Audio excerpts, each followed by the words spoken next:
5 minutes. Bonjour à ceux que je n'ai pas croisés. Donc moi je suis Cédric Dupré, expert base de données à l'IGN, et j'ai 5 minutes pour vous parler de la façon dont on a mis en place une programmation de calcul statistique à l'intérieur de PostgreSQL avec un autre logiciel libre qui s'appelle R. Donc la problématique qu'on a, c'est que dans les missions de l'IGN, il y a une des missions, c'est faire l'inventaire des forêts françaises.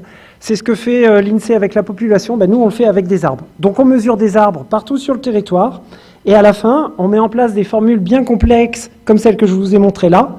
Et donc les statisticiens de la maison vont voir les développeurs en leur disant « vous devez développer ça en SQL dans la base de données, puisque les données sont dans la base de données, et c'est là qu'on fait tourner les choses ». Donc là, la formule que je vous ai mise, c'est celle qui permet de calculer, par exemple, le volume d'arbres en France. Et c'est pas la plus compliquée. Dès qu'on associe, en général, on associe à la statistique un intervalle de confiance. La formule de l'intervalle de confiance, c'est juste une horreur à comprendre. Donc, passer des statisticiens aux développeurs et s'assurer que tout ça fonctionne correctement, ça peut être très très compliqué. Et à développer en SQL, c'est compliqué aussi. Et c'est encore plus difficile quand ils arrivent en nous disant « on a changé un petit truc dans la formule, allez-y, il faut changer tout ça ». Et puis on ne peut pas non plus avoir l'idée de dire c'est pas grave, on sort les données de la base de données, on fait le calcul dans le logiciel le stat et puis on envoie le résultat, parce qu'en fait la base de données elle est interrogée en direct pour fournir ces résultats stat par le site internet de l'IGN.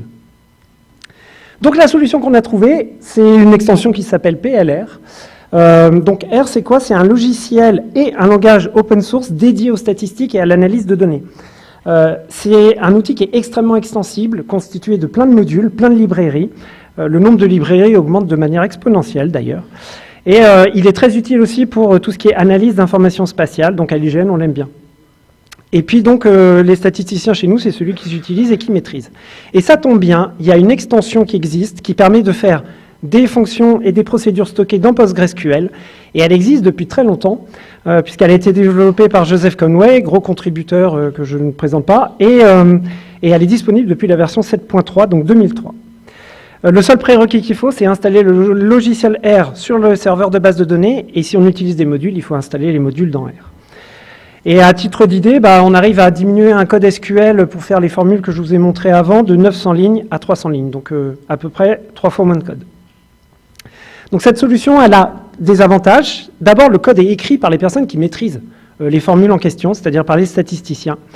Il n'y a pas besoin de faire des allers-retours entre développeurs et statisticiens.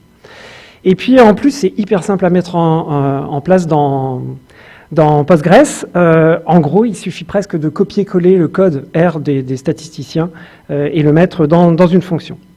Il y a quand même quelques points d'écueils qu'il faut éviter, ou auxquels il faut en tout cas faire attention. C'est d'abord, si on met des paramètres dans la fonction, s'assurer qu'il n'y aura pas d'injection SQL possible, d'où la validation par un DBA.